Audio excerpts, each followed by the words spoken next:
People all over West Virginia struggle with addiction, and this week we're bringing you the hopeful stories of people who have overcome it. Welcome to 59 News at 11. I'm Casey Gentile. Tonight we introduce you to a woman who fought addiction for 18 years until she says she found God. 59 News photojournalist Larry Mars shares her story.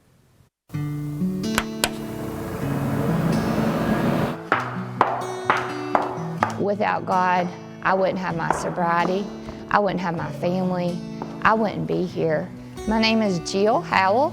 I struggled with substance use for 18 years and been in recovery for 3. I grew up in a really amazing home with my mom, dad, and my older brother. As a teenager, I really struggled with self-esteem issues. I would catch myself comparing myself to every other teenage girl in my class and in my high school. I always felt like I wasn't good enough or I wasn't pretty enough. Also, when I started going through things in my teenage years, my parents did separate at one point, and I didn't really have the skills to cope with things like that.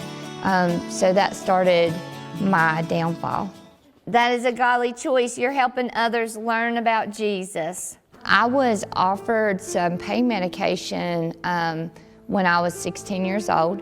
I took that medicine, and during a time I was really going through a whole lot, this pill, it seemed to be the instant fix. I became numb. I didn't feel the hurt and the pain that I had been going through. I had a boldness about me. I had started using on a daily basis, and I didn't even realize it had turned into a problem until I graduated high school and went away to college for my first year. After I figured out that it was a problem, I wanted to stop, but it seemed as if nothing I tried ever seemed to work.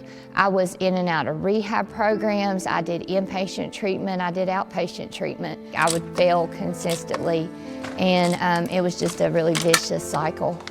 You sit around people that been there, done that, done a t-shirt before, that have been broken, but God has put them back together. When I was lost to addiction, I had made my way to Destiny Outreach, and I heard a lady give her testimony and tell that that's how she found freedom from her addiction.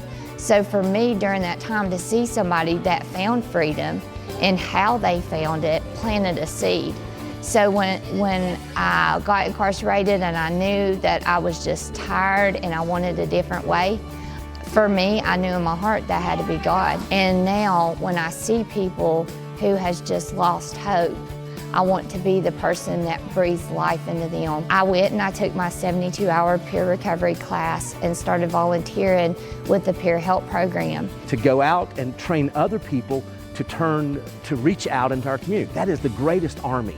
And to me, people like Jill is one of the key leaders, our generals, and there's so many others in this community, but she's one of them. I'm really transparent with my kids because I want them to know you're going to make mistakes, but we find our power from God. If you have conviction in your heart, you know when you're making wrong choices. What the enemy sent to destroy me is now what God's using for His glory, to not only provide for my family, but just to provide a purpose in my life.